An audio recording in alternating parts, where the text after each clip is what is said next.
Hello friends, स्वागत है आप सभी का स्टडी विद ममता में। आज है ईवीएस का पार्ट 11, 10 पार्ट तक हम लोग कंप्लीट कर चुके हैं। जिन्होंने पिछला वीडियो नहीं देखा, डिस्क्रिप्शन में उसकी लिंक मिल जाएगी आपको, आप वहां जाके सारे वीडियोस देख सकते हैं।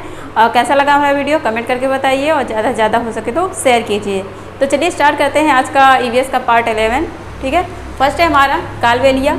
कालबेलिया लोग होते हैं और ऐसे लोग होते हैं जो सांपों को अपनी धुन पे न जाते हैं बीन बजा के। आप लोग देखे भी होंगे, पहले गाँव में आते थे लोग सांप लेके, और एक तरह से लोगों का वो मनोरंजन होता था और उनको अपने मतलब रोजी रोटी के लिए कुछ मिल भी जाता था इसके लिए। तो वही लोग होते थे, बट ऐसा अब नहीं है। बीन बजाने वाले लोग और सांपों को अपनी धुन पे नचाने वाले लोग होते हैं ये, और एक तरह का ये नाच भी करते हैं जिसे कालबेलिया नाच बोलते हैं। उसमें सांपों जैसी मुद्राएं होती हैं। ठीक है, और इनका बाजा है बीन, तुंबा, खंजरी, ढोल, जिसमें से बीन, तुंबा, खंजरी जो होता है वो सूखी लौकी से बनाया जाता है, लेकिन ढोल जो है वो सूखी लौकी से नहीं बनता है। ठीक है, और सांप हमारे इंडिया में कई तरह के सांप पाए जाते हैं, लेकिन कुछ ही सांप हैं जो जहरीले होते हैं। ऐसे सांप हैं नाग, कुरैत, दुबैया, अफाई। बाकी जितने सांप इंडिया में पाए जाते हैं वो जहरीले नहीं होते हैं। ठीक है, सिर्फ 4 तरह के ही सांप हैं जो जहरीले होते हैं। फिर नेक्स्ट है नाग गुम्फा डिज़ाइन। जो ऐसे लोग होते हैं इस तरह के, तो वो अपने घरों में दीवारों पे या रंगोली टाइप से कुछ क्या बनाते हैं, डिज़ाइन बनाते हैं, जिसे नाग गुम्फा डिज़ाइन कहते हैं। वो नाग की तरह ही होता है, मतलब सांपों की तरह आकार में। ऐसे सौराष्ट्र, गुजरात और दक्षिण भारत के लोग इस तरह के डिज़ाइन अपने घरों में और दीवारों पे बनाते हैं। फिर नेक्स्ट है शिकारी पौधा। शिकारी पौधा कुछ ऐसे भी पौधे हैं जो कीड़े मकोड़ों का शिकार करते हैं। तो वो पौधा है नेपेंथिस, जिसे घटपर्णी बोलते हैं। और घटपर्णी मतलब घड़े के आकार का होता है, इसलिए शायद इसको घटपर्णी बोलते हैं। घड़े का आकार मतलब ऐसे कुछ होता है। ठीक है,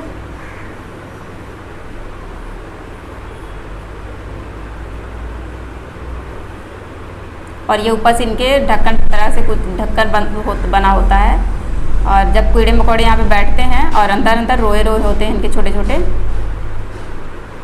जब कीड़े मकोड़े बैठ जाते हैं यहाँ पे, मतलब सुगंधित पदार्थ इसमें से कुछ निकलता है और ये कीड़े मकोड़ों को अपनी तरफ आकर्षित करते हैं उसी सुगंध से। तो जब यहाँ वो आ जाते हैं तो इसके अंदर फंस जाते हैं, क्योंकि छोटे छोटे रोए होते हैं जिसमें फंस जाते हैं। वो कितनी भी कोशिश करें फिर वो निकल नहीं पाते हैं। तो वो होता है घटपर्णी, इसी तरह कुछ घड़े के आकार का होता है वो। ठीक है, और इस तरह ये घटपर्णी जो है वो इंडोनेशिया, ऑस्ट्रेलिया और अपने भारत के मेघालय क्षेत्र में पाया जाता है। फिर नेक्स्ट है वेलक्रो। वेलक्रो का आविष्कार किया था, स्विट्जरलैंड के वैज्ञानिक थे जॉर्ज मिस्ट्रल।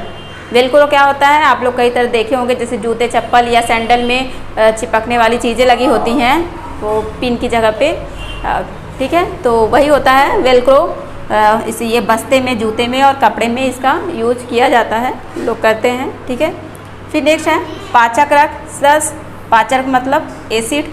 एसिड की खोज की थी किसने? डॉक्टर बोमोट ने।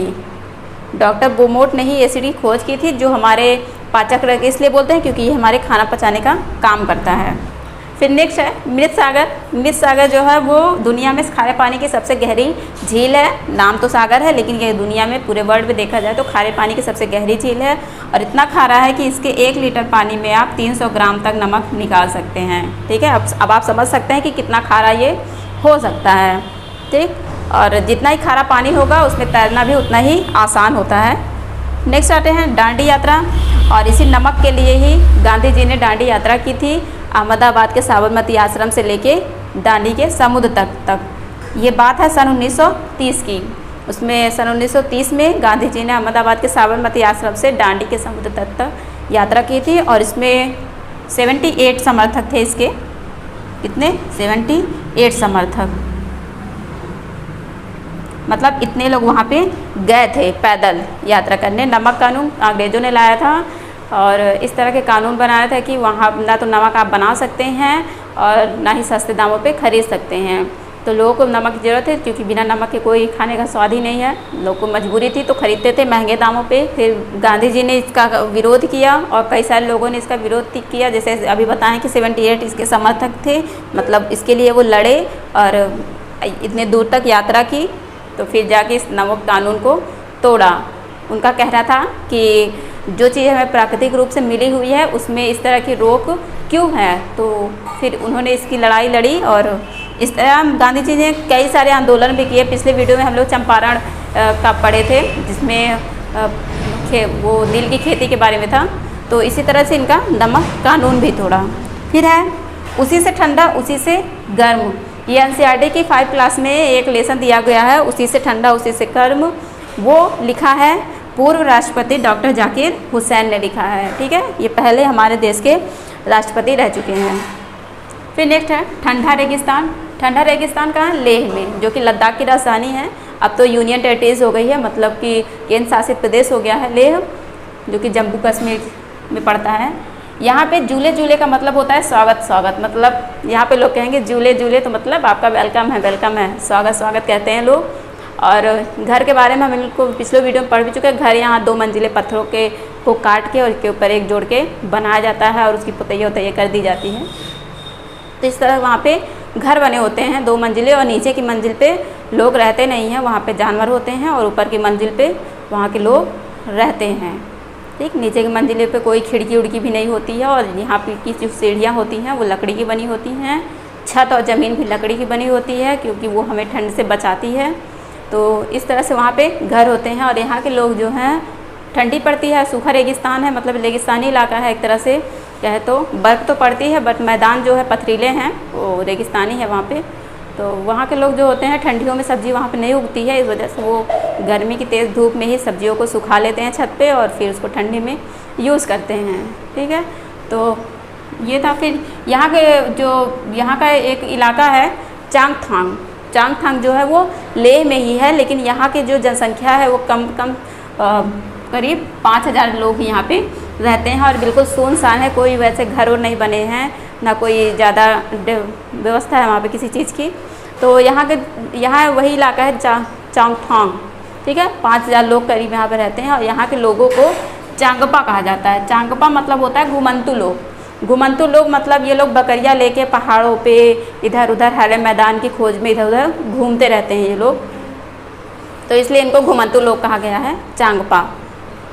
ये खास तरह की बकरियां पालते हैं जिससे पश्मीना शाल बनती है। आप लोग सुने भी होंगे, पश्मीना शाल बहुत मशहूर शाल है और महंगी भी मिलती है काफ़ी, क्योंकि बनाने में काफ़ी मेहनत लगती है यहाँ पे इसको।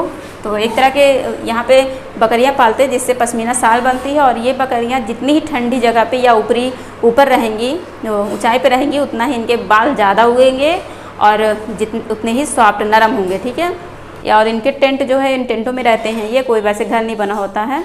तो इनके टेंटों को कहते हैं रेबो, ठीक है।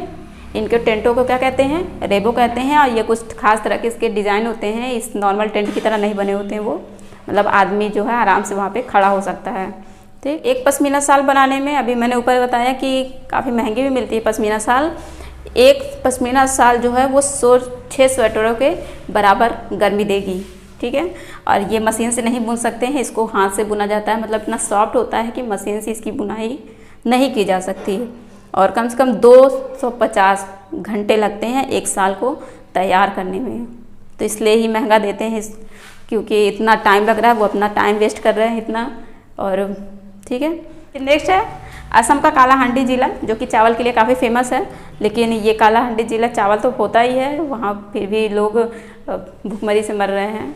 तो ये था कुछ ऐसे पॉइंट और इसका जिक्र। और मेरी पूरी कोशिश रहती है कि जो जो पॉइंट यहाँ पे जिक्र हो उसका थोड़ा डिटेल आपको पता चले, ठीक। जो ही नहीं कि जितना पॉइंट लिखा है बस उतना ही आपको पता चले। कुछ ऐसी चीज़ें पता हो जो एग्ज़ाम में पूछे भी जाते हैं। जैसे यहाँ ये दांडी यात्रा कहाँ से शुरू हुई थी? साबरमती आश्रम से। साबरमती जो कि अहमदाबाद में ही है, और अहमदाबाद कहाँ है? वो गुजरात में है। तो गांधी जी ने वहीं आश्रम उनका है, साबरमती आश्रम। और कितने समर्थक थे यहाँ पे? 78 समर्थक। तो कुछ ऐसे पॉइंट हैं, आप इसको याद रख सकते हैं। तो ये रहा आज का हमारा वीडियो। कैसा लगा आपको वीडियो? कमेंट करके बताइए, लाइक कीजिए, सब्सक्राइब कीजिए और ज़्यादा से ज़्यादा लोगों के पास इसको शेयर कीजिए। Thank you.